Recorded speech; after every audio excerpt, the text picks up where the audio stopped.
Aujourd'hui, je suis ravie d'accueillir Benjamin qui va nous parler de sa formation et de son parcours avec le yoga. Actuellement, il est à l'école française pour 4 ans et c'est un beau chemin vers la spiritualité et son développement personnel.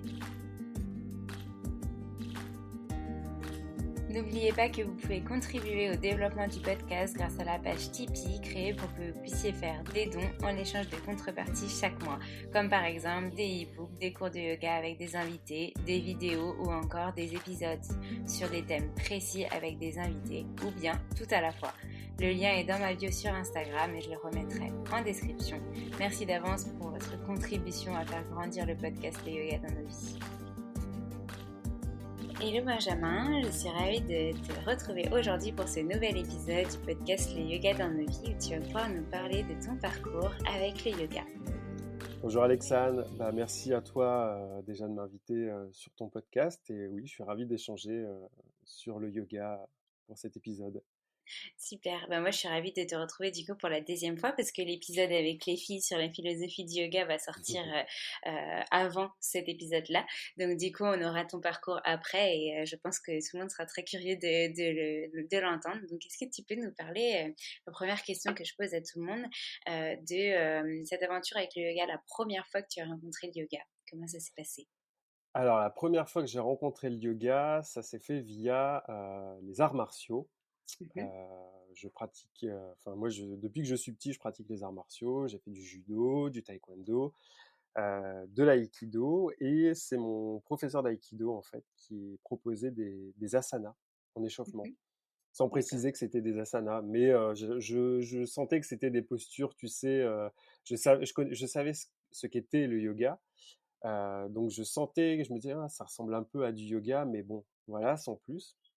Et quand j'ai arrêté l'aïkido, j'ai demandé à mon professeur, quelles pratiques je pouvais faire, des conseils pour, entretenir la souplesse de mon corps parce que j'étais vraiment très, très, très raide et l'aïkido m'a un petit peu assoupli et je sentais que ça me faisait beaucoup de bien, en fait, pour mon dos, mes jambes. Et en fait, il m'a dit, bah, c'est le yoga. Donc du coup, j'ai commencé le yoga en autodidacte. On m'a offert un petit livre qui est la Bible du yoga de Christina Brown, pas de Iyengar. D'accord. Et en fait, je regardais, je l'ai lu, j'ai commencé à faire les basiques, la salutation au soleil. Mais voilà, tout seul dans mon coin, dans mon appartement, j'en faisais tous les 2 jours du yoga. Et puis bah, après, j'ai senti vraiment le besoin d'un professeur. En fait, tu sens qu'en fait, il y a la posture, mais que derrière se cache quelque chose. Un truc, enfin, tu sens que c'est pas que des postures, il y a une philosophie, une spiritualité qu'il y a derrière et qui m'échappait et je me disais, j'ai besoin d'un professeur.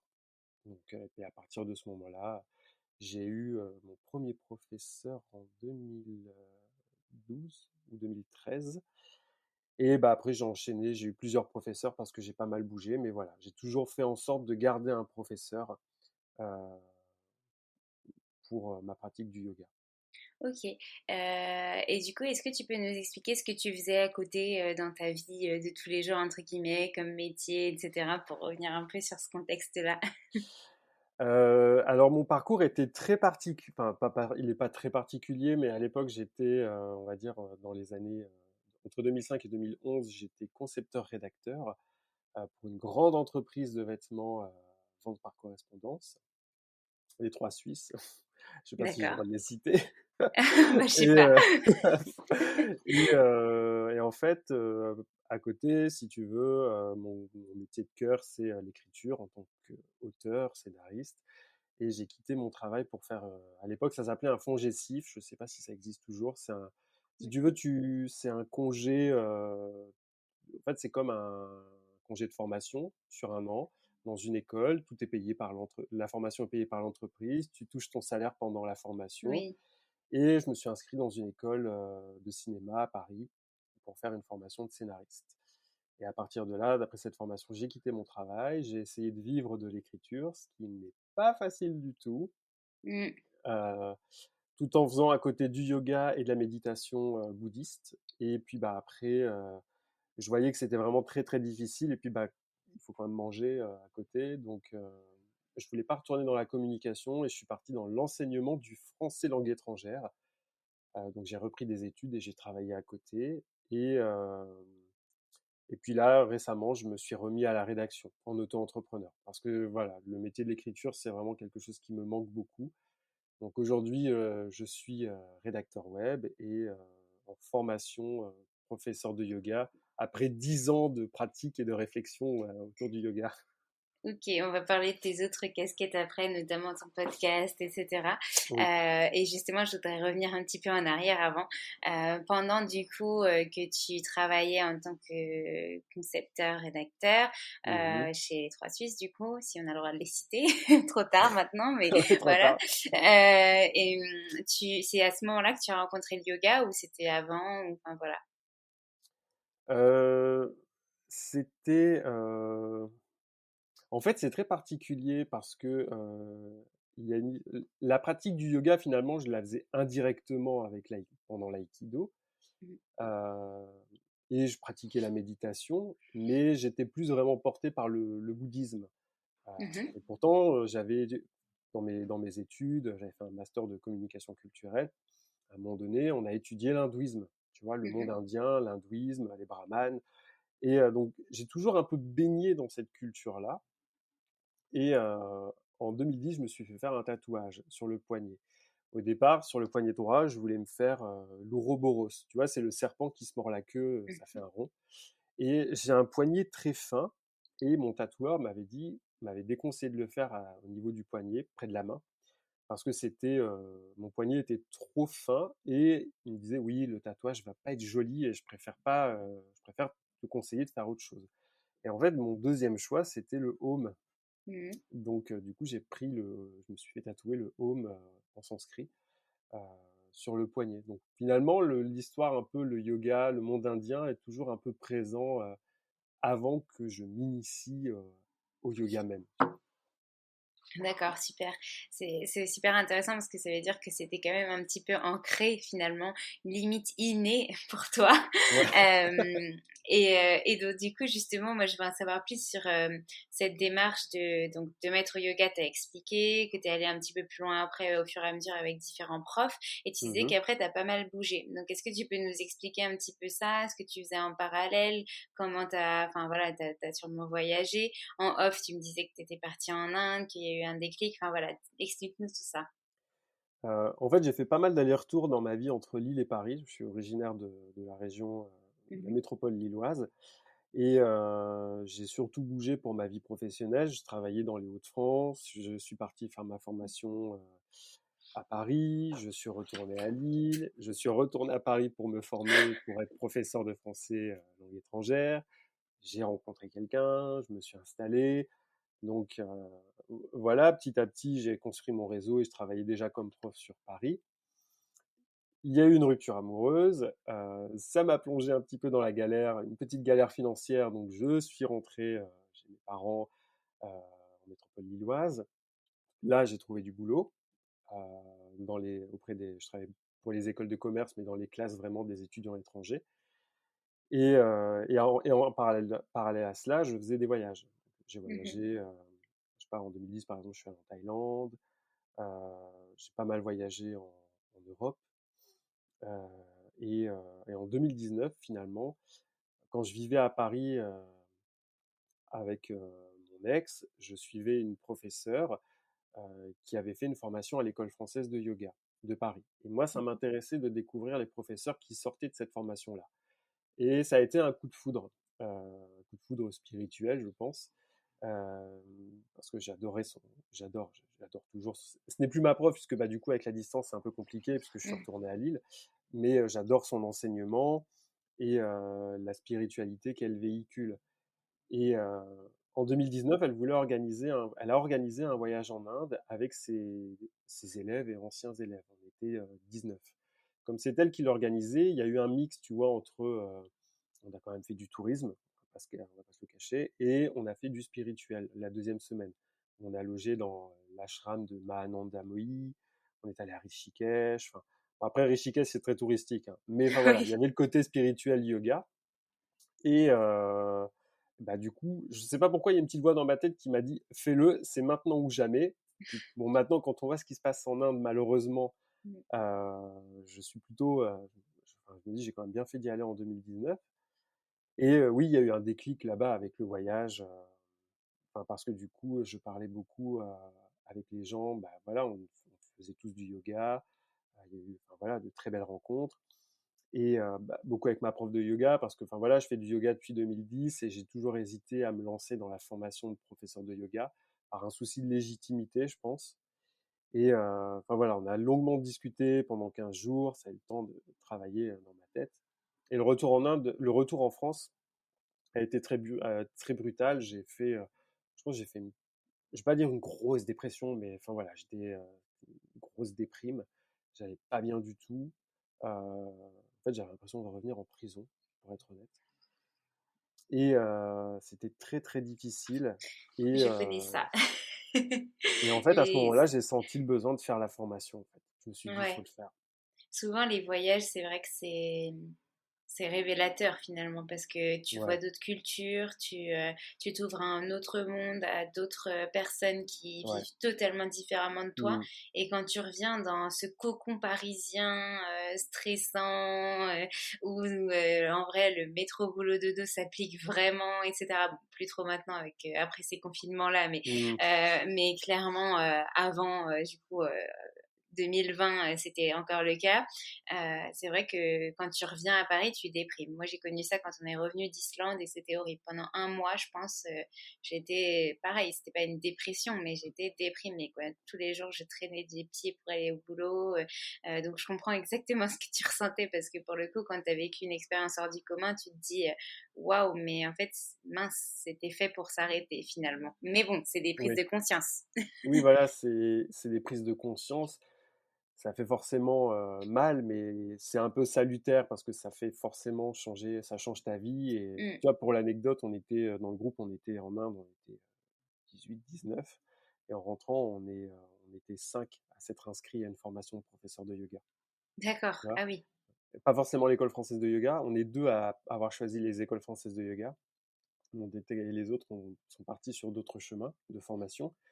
Mais enfin voilà, ça a eu un gros impact. Puis on en discutait, on dit oui, c'est vraiment difficile de reprendre le rythme. Il y avait quelque chose de très particulier. Mm. Et pourtant, en Inde, c'est bruyant, enfin, c'est Oui. très agité, enfin, enfin, voilà, mais il y a quelque chose en fait. Même enfin, en Thaïlande, ou ailleurs, il y a quelque chose. C'est la façon de vivre, la présence, surtout en Asie, je trouve la spiritualité qui est très mélangé en fait à la vie professionnelle, quotidienne. Surtout en Inde, c'est très ce, ce mélange en fait entre religion. La religion fait partie de leur vie. En fait. Voilà. Mm, mm. C'est C'est vrai. C'est ce que j'allais te dire, c'est que vraiment en Inde, ça c'est vraiment présent finalement. Et c'est pour ça aussi qu'on peut parfois confondre en fait yoga et religion. D'ailleurs, on a fait un live avec Laura sur ce ouais, sujet ouais. qui c'était vraiment super enrichissant. Et justement, de se dire, bah oui, effectivement, le yoga est tiré de ces religions-là, est tiré de ces aspects-là, mais ça ne veut pas Mm. dire pour autant qu'on nous incite et on nous oblige à idéaliser quelque chose. Ou, enfin Non, voilà, c'est juste que ça a été construit autour de ça et que leur vie finalement est construite autour de leur religion. Donc, c'est ça. Je pense qu'il faut voir le yoga en fait comme un outil spirituel, et cet outil finalement a été utilisé par des religions. c'est ça. Donc, notamment en hindouisme, après, tu as les courants shivaïtes, vishnouites. C'est pour ça qu'on a des postures avec des noms proches qui font penser à Shiva, parce qu'il y a eu ces influences-là. On peut pas le nier, on peut pas dire oui, ça vient pas de l'hindouisme. Enfin, c'est c'est très difficile en fait de comment dire, de définir le yoga on ne peut pas dire clairement le yoga n'est pas religieux. C'est très, je pense que c'est personnel. Moi, je fais en sorte que le yoga ne soit pas religieux, mais dans son histoire, c'est quand même particulier parce qu'on retrouve des notions de yoga dans l'hindouisme, dans le védisme et dans le bouddhisme.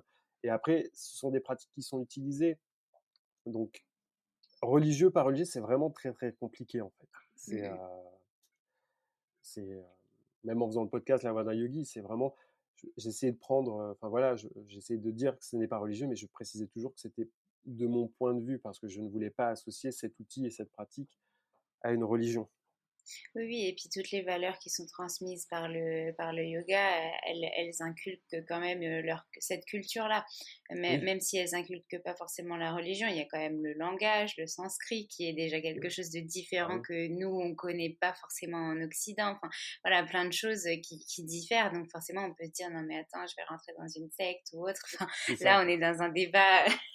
Bah, il y a eu, si tu veux, même le chant de mantras, hein, chanter des mantras, c'est Oui, d'origine complètement. religieuse, ça vient du Mm, védisme, on les retrouve dans les Upanishads, et bah, après, enfin voilà, le yoga a grandi, tire ses racines de ce milieu-là, donc forcément, mm, il y a rien de choquant, mais je pense que il faut en fait, quand les gens viennent découvrir le yoga, c'est les informer. Tu vois, de dire, mm, bah, on va chanter tel mantra, ça signifie ça, et ça tire ses origines de là. Parce que je pense que ce qui bloque souvent les gens, c'est qu'ils arrivent à un cours et ils doivent chanter. Enfin, surtout pour les Occidentaux, on est très intellectuel, tu vois, on a besoin de placer des mots, de la compréhension derrière. Et c'est sûr qu'arriver à un cours de yoga, à chanter des ohms ou alors des mantras, des gayatris, ça peut perturber. D'autant qu'il y a eu mm, mm. plein de C'est clichés vrai. avec bah, le côté hippie, new age, le côté secte. Rien que le mot gourou, en fait, finalement, quand on dit un Mm. gourou en France, c'est un dirigeant d'une secte, alors que ça signifie maître spirituel. Donc le sens est différent. Mais si tu vas dire à un Français, ouais, j'ai trouvé mon gourou, on va dire, ah ouais, non, t'es rentré dans une secte. Parce que du coup, il y a une image, même encore aujourd'hui, hein, il y a eu des scandales avec, enfin, voilà, on va pas trop en parler, mais ne serait-ce, enfin, je pense à Bikram avec son Mm. documentaire sur Oui. Netflix, ou bah, là j'ai eu le dernier dernier magazine yoga, Esprit Yoga. Il y a un Mhm, article qui parle de Yogi Bhajan, le fondateur mhm. du Kundalini Yoga, qui, enfin, voilà, qui n'est pas enfin, voilà, qui a été accusé de diverses pratiques, on va dire, Ouais. enfin, des viols, etc. Donc après, je ne pose pas de jugement là-dessus, mais ça n'aide pas Oui, c'est ça, pour, à avoir une vision différente. voilà, ça n'aide pas à avoir une vision différente, et puis ça salit un petit peu les pratiques que sont le Kundalini, parce que bah, voilà, les pratiquants de Kundalini pratiquent le yoga, l'outil finalement. C'est euh, Mhm. c'est c'est très particulier, mais ouais, l'image est très. C'est difficile de faire véhiculer une image qui ne soit pas, je sais pas comment te dire, pas Soit trop plus neutre et religieuse, plus accessible neutre. à Voilà, tous. Ouais. exactement, Mm, mm. exactement. C'est vrai que c'est pas toujours facile. Heureusement, on a quand même, on change petit à petit de Oui. mœurs, etc.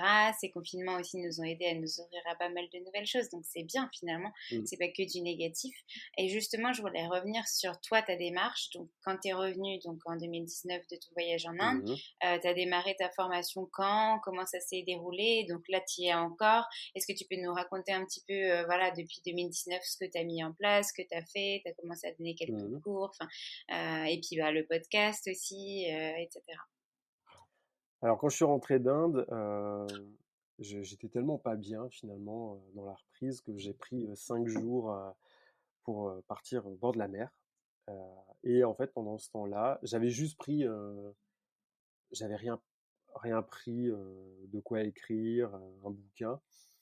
Et en fait, à ce moment-là où j'ai eu le déclic, j'ai appelé la directrice de l'école française de yoga de Lille, parce qu'il y a plusieurs antennes, Mhm. la principale étant à Paris.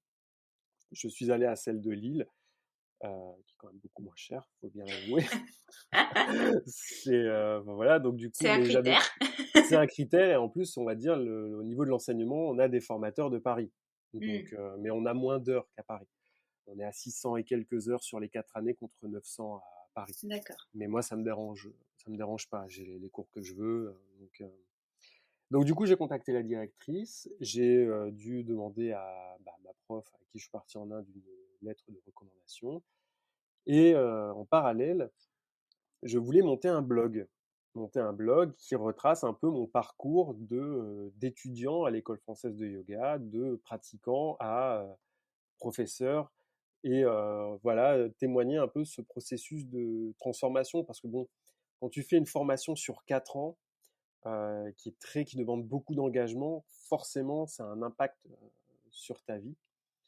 Et, en fait, j'en discutais avec des amis, puis on m'avait dit, ouais, mais tu sais, le blog, si tu fais des articles qui sont longs, le blog, ça risque de pas être lu et les gens ont besoin de les gens sont plutôt on me faisait le geste du scrolling pour, la Mmh. lecture rapide et je fais: «Ah c'est vrai, mais j'avais pas envie de faire de petits articles pour, ce genre de format» et ben, en fait, j'ai écouté des podcasts parce que, bah, j'écoutais déjà des podcasts à l'époque et je me suis dit: «Mais oui, des podcasts! Fais un podcast de yoga» et heu et au début, je me suis dit: «Bah, bon, je vais pas raconter ma vie, je vais essayer de faire un truc, enfin, un truc qui intéresse aussi, les autres et un outil, en fait, qui me permette de travailler ma formation». Parce Mmh. que je me suis dit: «Comme il va falloir faire beaucoup de travail en autonomie», je me suis dit: «Autant se» j'ai très, très ambitieux hein, et je me suis dit: «Ça va t'obliger à bosser» et en effet, ça m'a obligé, j'ai beaucoup bossé, l'année dernière. Le confinement, du coup, j'ai commencé en septembre 2019, la Mmh. rentrée, heu et bon, bah, voilà, on faisait un semaine, un week-end par mois, différentes lignées de yoga, de la philosophie, et c'est la 1re année, en fait, si tu veux, on a étudié pendant un an les Yoga Sutras. Mmh.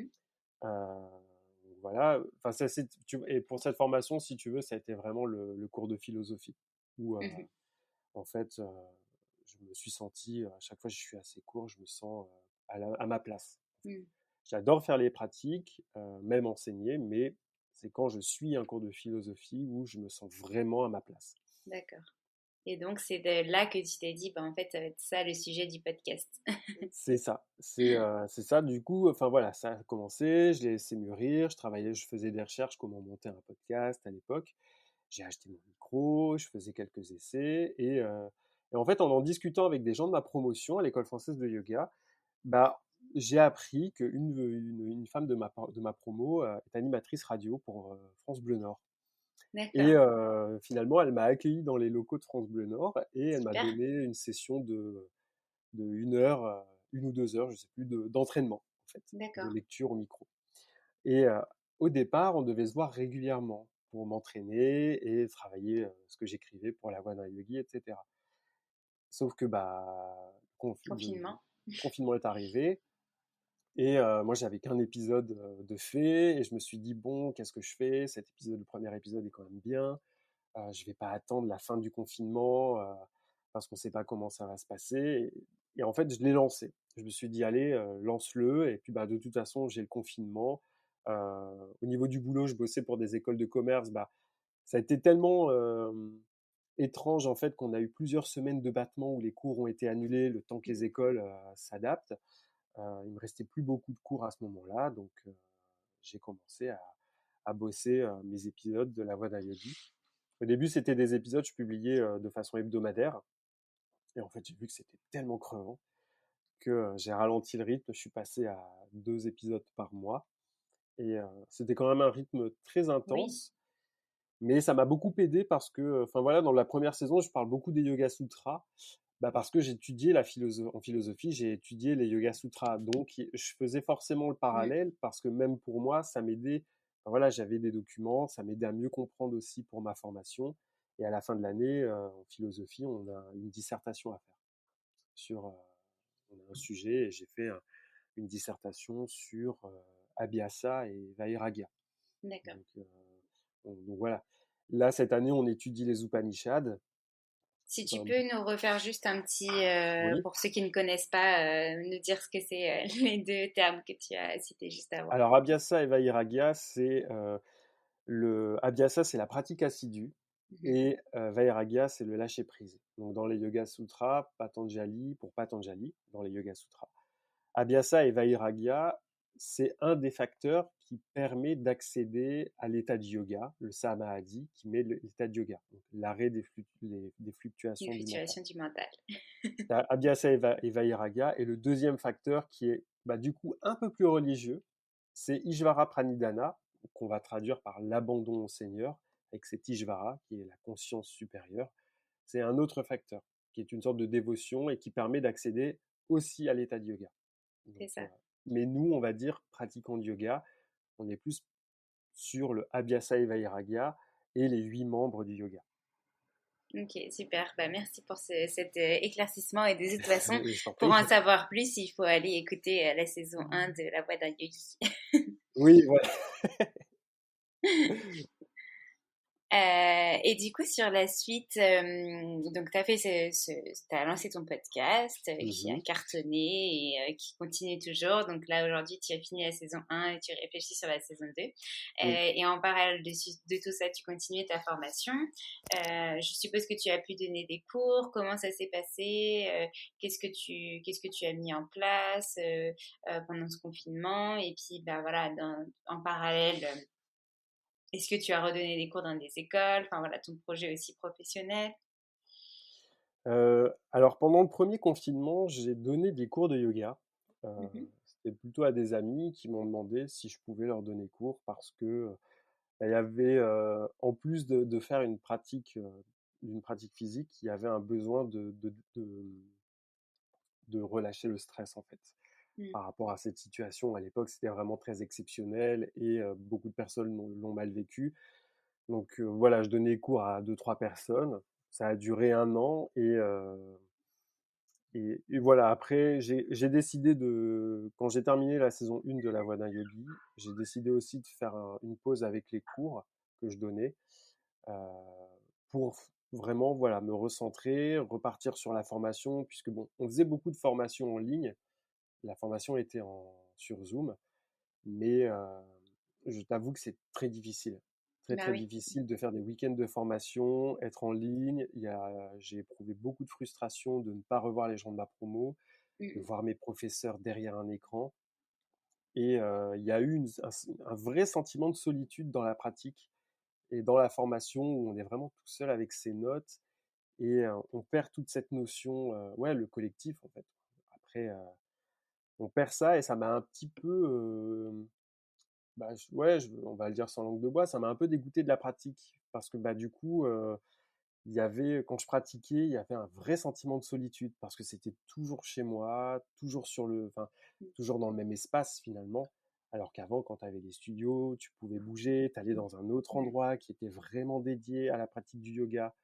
Euh, Tu rencontrais des gens, il y avait une autre vibration. C'est ça. Mais là, en fait, tu es tout le temps chez toi avec tes affaires de travail, tes affaires de vie, tu essaies de caler un espace pour faire du yoga. Au début, tu te dis, bon, on s'adapte, mais au bout d'un moment, c'est très, très pesant. Mm. Donc là, maintenant, donc là, on enregistre, on est le 11 mai, donc le 2021. Donc là, les cours vont reprendre en présentiel en respectant des normes très précises. Euh, donc, port du masque, il va falloir faire un test antigénique la veille. Donc voilà, avec distanciation sociale, Mm. etc. Mais je me dis, je préfère, enfin, je l'ai pas encore pratiqué, donc on verra bien, parce que c'est ce week-end, là, ce sera la première fois, donc on verra ce que ça donne. Euh, mais voilà, je suis plus motivé que de faire à nouveau un week-end en ligne.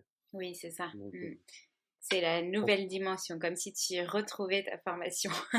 c'est ça, c'est exactement ça, parce que bon, on avait les cours, mais du coup, je t'avoue qu'après un week-end en ligne, bah, je décrochais un peu et Bah je oui. relisais Mm. pas forcément mes cours.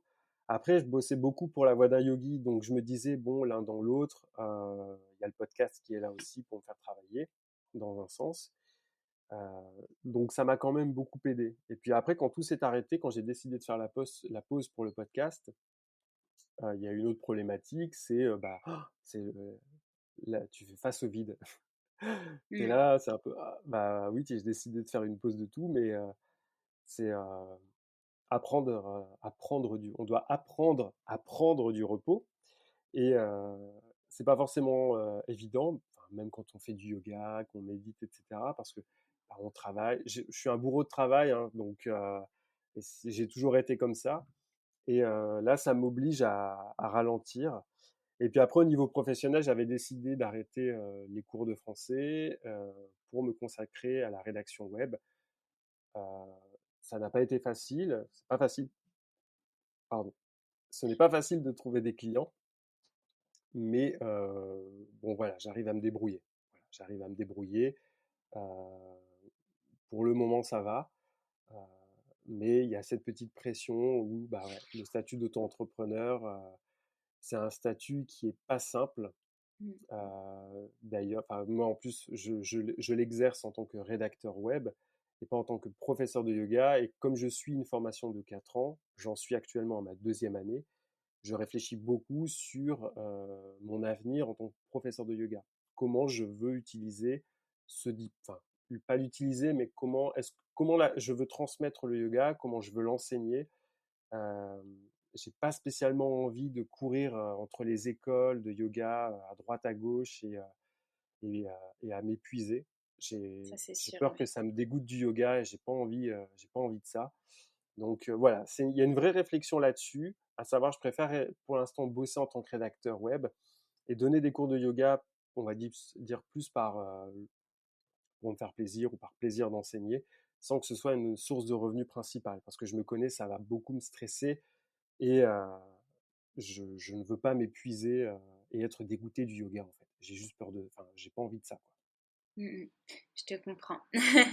Moi aussi, je préfère garder le yoga comme une passion et je pense que on est aussi beaucoup dans cette problématique et cette réflexion de se Mm. dire, voilà, il faut quand même que cette passion, même si ça en devient notre métier à temps plein ou à temps partiel, ça en reste une pour qu'on réussisse à transmettre ces valeurs toujours de la Ouais, même manière, sans avoir la peur de ne pas manger ou de ne pas payer son loyer, etc. Donc c'est c'est ça. Puis le yoga, tu vois, ça reste avant tout une discipline personnelle et spirituelle. C'est mmh, quelque chose qui va nous aider à grandir et à cheminer.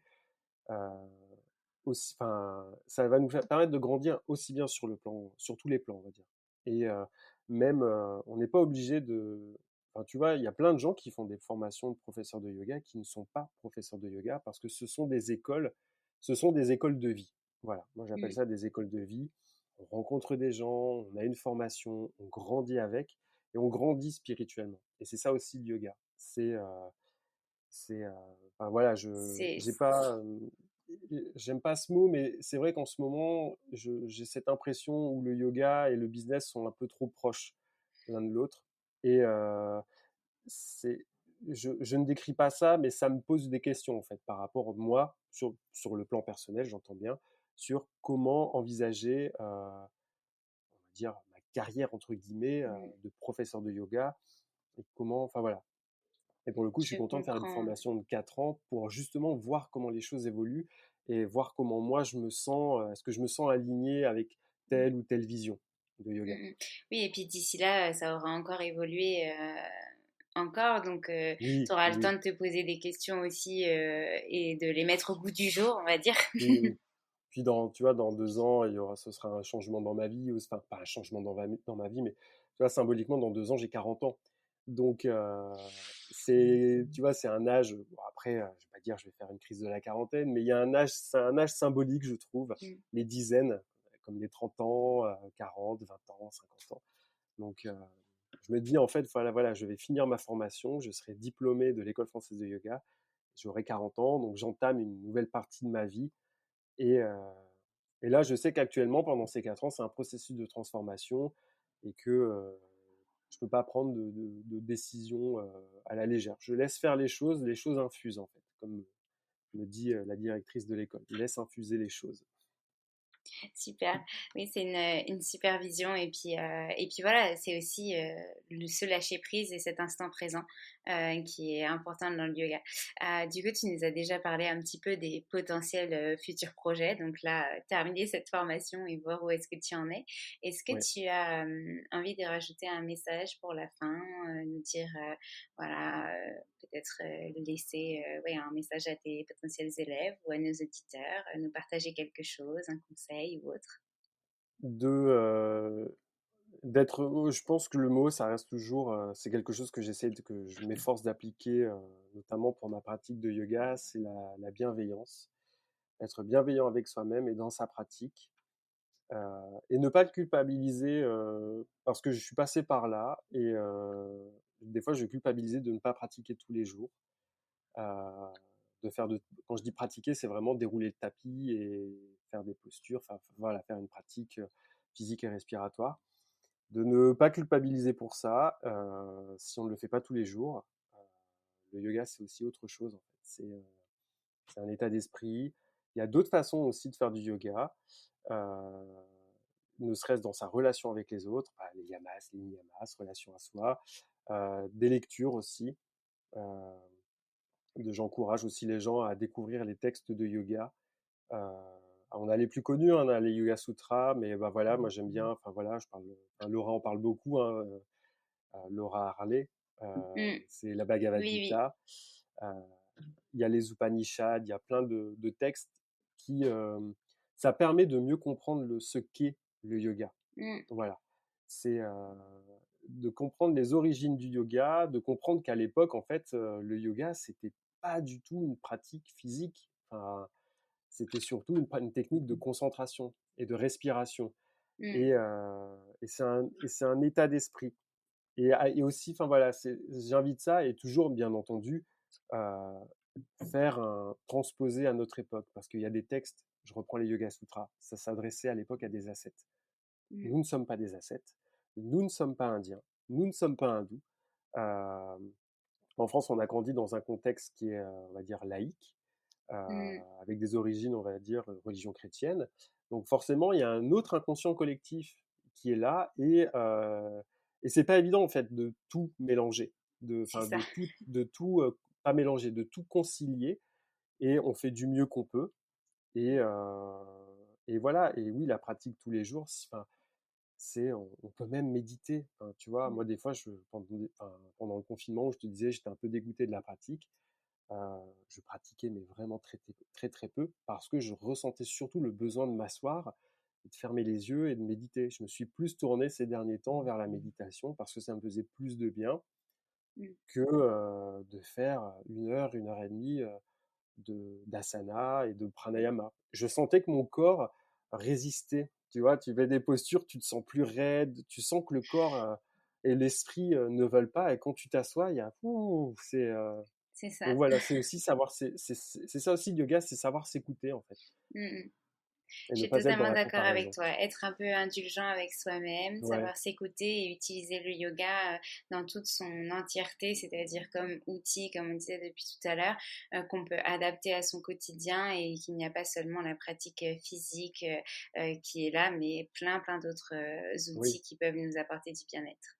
Et tu vois, c'est une pratique, et forcément on traverse des hauts et des bas. J'ai envie de parler aussi de ce cliché-là, si je peux. Vas-y. Tu sais, quand on fait du yoga, il y a toujours ce véhicule où on fait du yoga, on est heureux, tout va bien dans nos vies. Non, voilà, j'ai envie de dire non, c'est pas vrai. Au contraire, le yoga, c'est un vrai cheminement spirituel, et ça soulève. Enfin, on en parlait en off, on avait sorti le mot prise de conscience. On a des prises de conscience. Quand je suis revenu d'Inde, par exemple, j'ai eu un grand choc dans ma vie, une Mm. vraie prise de conscience. Bah, ça passe par une phase de dépression, tu Mm. vois. Et parce qu'il y a beaucoup de profs de yoga qui me disaient, oui, certains élèves disent quand je suis pas bien, ou je suis enrhumé, ou je suis malade. Ah bon, toi, t'es prof de yoga et t'es malade, t'es pas bien. Ça fait partie du processus finalement, c'est un vrai processus de transformation, et le yoga, c'est une plongée en soi. On va plonger dans ses propres ténèbres, et là, forcément, on ne peut pas être heureux tous les jours. On est C'est peut-être ça. même plus hypersensible, mais au final, si on continue le travail et le voyage, il y a un résultat, on remonte à la surface et on est libéré de certains poids parce qu'on a fait un travail derrière soi. Super, merci beaucoup, c'est super, tu as tout bien résumé pour la fin, c'était des super conseils et aussi ça nous met bien en relief comment on peut vivre le yoga autrement que par sa Mm. pratique physique et puis comment le yoga nous aide dans un cheminement spirituel et dans notre quotidien. Donc merci beaucoup à toi Benjamin pour ce partage aujourd'hui, de t'être confié à nous et d'avoir raconté ton parcours. J'espère en savoir vite davantage sur la suite et puis bah, à très bientôt. Merci Alexandre, à très bientôt.